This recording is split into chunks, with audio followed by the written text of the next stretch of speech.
Hello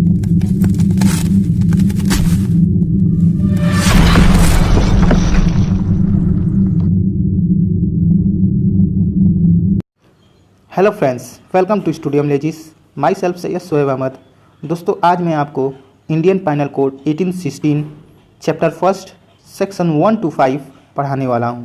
तो दोस्तों, शुरू से आखिर तक मेरे साथ बने रहिएगा ताकि आपको सब कुछ समझ में आए।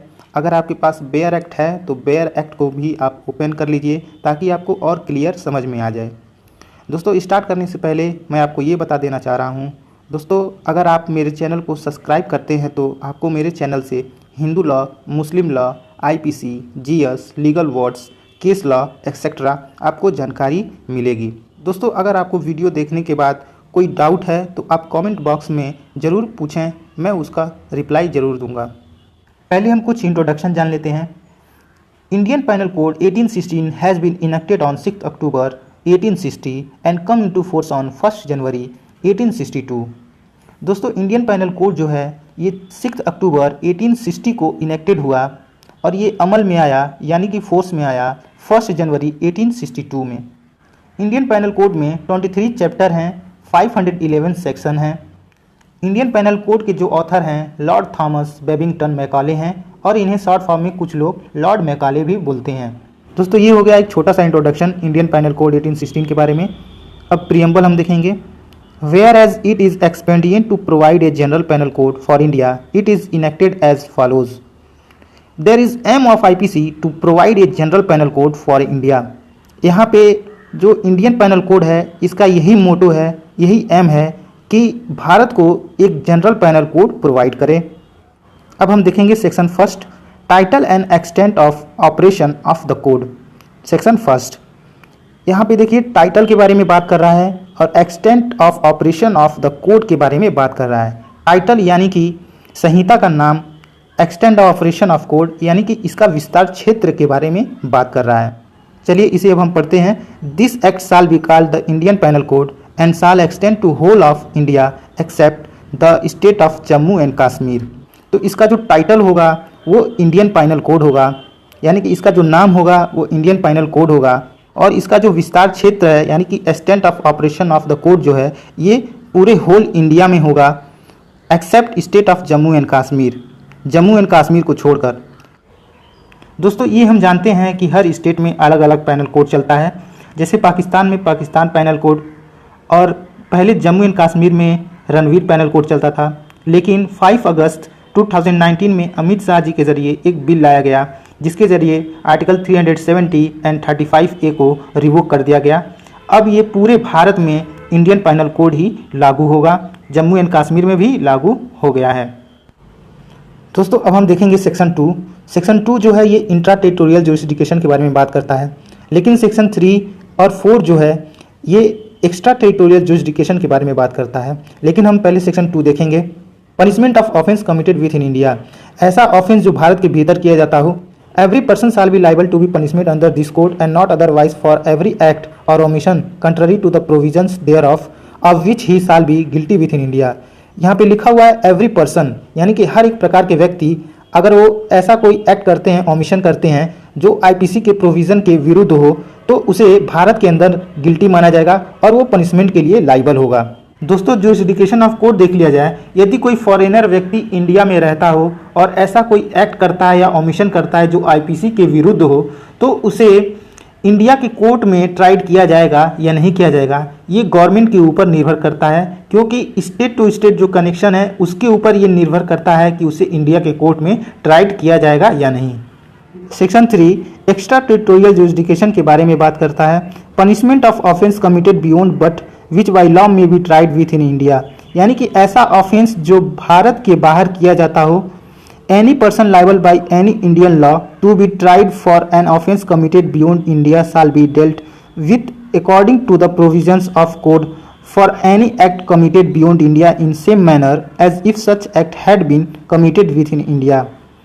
एनी पर्सन लाइबल, यानी कि कोई भी पर्सन लाइबल होगा, कोई भी व्यक्ति लाइबल होगा।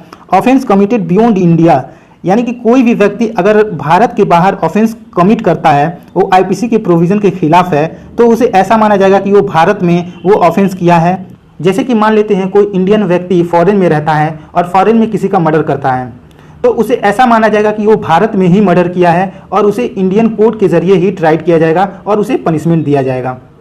Section 4, extension of code to extra territorial offences. Extension of code यानी कि एक्सटेंड करता है, ये जो कोड है इसे एक्सटेंड करता है एक्स्ट्रा टेरिटोरियल ऑफेंस के लिए। The provision of code apply also to any offence committed by, कोई भी ऑफेंस अगर कोई कमिट करता है प्रोविजन ऑफ कोड उसके ऊपर अप्लाई होगा। Point first, any citizen of India in any place without and beyond India. India का कोई भी सिटीजन अगर भारत से बाहर अगर कोई ऑफेंस करता है तो आईपीसी के जो भी प्रोविज़न है उसके ऊपर लागू होंगे और उसे पनिशमेंट दिया जाएगा। पॉइंट नंबर 2, एनी पर्सन और एनी शिप और aircraft registered in India wherever it may be. कोई भी शिप हो या एयरक्राफ्ट हो जो भारत के अंदर रजिस्टर्ड है और उस शिप कहीं भी गया हो, किसी भी प्लेस पे गया हो, किसी भी कंट्री में गया हो, यदि उस शिप के ऊपर कोई ऑफेंस कमिट होता है तो उसके ऊपर आईपीसी के प्रोविज़न लागू होंगे। मान लीजिए कोई शिप है जो भारत में रजिस्टर्ड है और वो किसी फॉरेन कंट्री में गया है, उसके ऊपर कोई फॉरेनर उस शिप के ऊपर किसी का मर्डर कर देता है तो उस फॉरेनर के ऊपर इन आईपीसी के प्रोविज़न लागू होंगे और उसे इंडिया के कोर्ट में ट्राइड किया जाएगा। Point number 3, any person in any place without and beyond India committing offence targeting a computer resource located in India. कोई भी पर्सन यदि वो इंडिया के बाहर बैठा हुआ है यानी कि वो फॉरेन में बैठा हुआ है और वो वहाँ से भारत के कंप्यूटर को टारगेट करता है, उसके रिसोर्स को टारगेट करता है, उसके डाटा को चुराता है, उसके डाटा को हैक करता है, तो उसके ऊपर भी आईपीसी के प्रोविज़न लागू होंगे और उसे पनिशमेंट भी दिया जाएगा। पॉइंट 3 जो है इंफॉर्मेशन टेक्नोलॉजी एक्ट 2000 के जरिए इसे सब्स्टिट्यूट किया गया था। Explanation. Point first, the word offence include every act committed outside India which if committed in India would be punishable under this code. जो वर्ड ऑफेंस है उसमें सभी प्रकार के एक्ट को इंक्लूड किया गया है। यदि कोई व्यक्ति भारत के बाहर कोई ऑफेंस करता है तो उसे आईपीसी के तहत उसे पनिश किया जाएगा। फॉर एग्जांपल, कोई व्यक्ति फॉरेन में बैठकर इंडिया के कंप्यूटर की इंफॉर्मेशन को और उसके डाटा को हैक करता है तो ये कार्य जो है ये पनिशेबल है, आईपीसी के तहत उसे पनिश किया जाएगा। Point number 2, the expression computer resource shall have the meaning assigned to it in clause K of sub section 1 of section 2 of the information technology act 2000। Computer resource जो है ये information technology act 2000 में इसे बताया गया है, clause case of section 1 of section 2 में इसे एक्सप्लेन किया गया है। दोस्तों आपके बेयर एक्ट में इलस्ट्रेशन दिया है उसे हम देखते हैं। A, who is a citizen of India committed murder in Uganda, he can be tried and convicted of murder in place in India in which he may be found। ये जो है भारत का सिटीजन है और युगांडा में किसी का murder करता है, उसे ऐसा ट्रीट किया जाएगा जैसे कि वो भारत में ही मानो कि वो मर्डर किया है और उसे कन्विक्ट माना जाएगा, उसे दोषी माना जाएगा, उसे आईपीसी के तहत उसे सजा भी दिया जाएगा। अब हम सेक्शन 5 देखते हैं।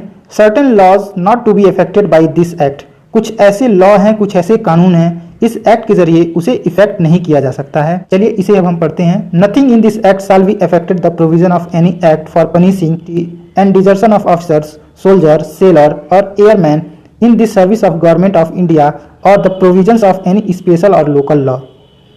तो कहने का मतलब यही है, कुछ ऐसे प्रोविजन है, कुछ ऐसे लॉ हैं, जैसे कोई ऐसे स्पेशल लॉ हैं, लोकल लॉ हैं जो इस एक्ट के जरिए उसे इफेक्ट नहीं किया जा सकता है। जैसे कि ऑफिसर के अलग लॉ होते हैं, सोल्जर के अलग लॉ होते हैं।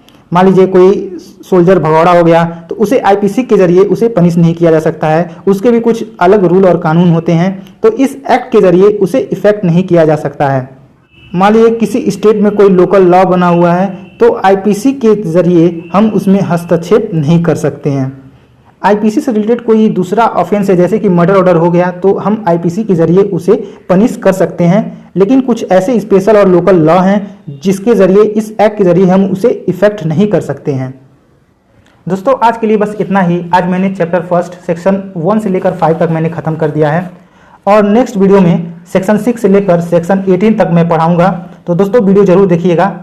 दोस्तों ये वीडियो मैंने बहुत ही मेहनत से आपके लिए बनाया है, तो प्लीज़ यार कम से कम मेरे चैनल को सब्सक्राइब आप करें और लाइक शेयर कमेंट भी करें, क्योंकि यार आप जब लाइक शेयर कमेंट करते हैं तो मुझे बहुत ही मोटिवेशन अंदर से मिलता है ताकि मैं और भी अच्छा वीडियो आपके लिए मैं लेकर आऊँ। तो प्लीज़ लाइक शेयर कमेंट जरूर करें और ये वीडियो अपने फ्रेंड सर्किल में ज़रूर शेयर करें। तो चलिए नेक्स्ट वीडियो में मिलते हैं, बाय।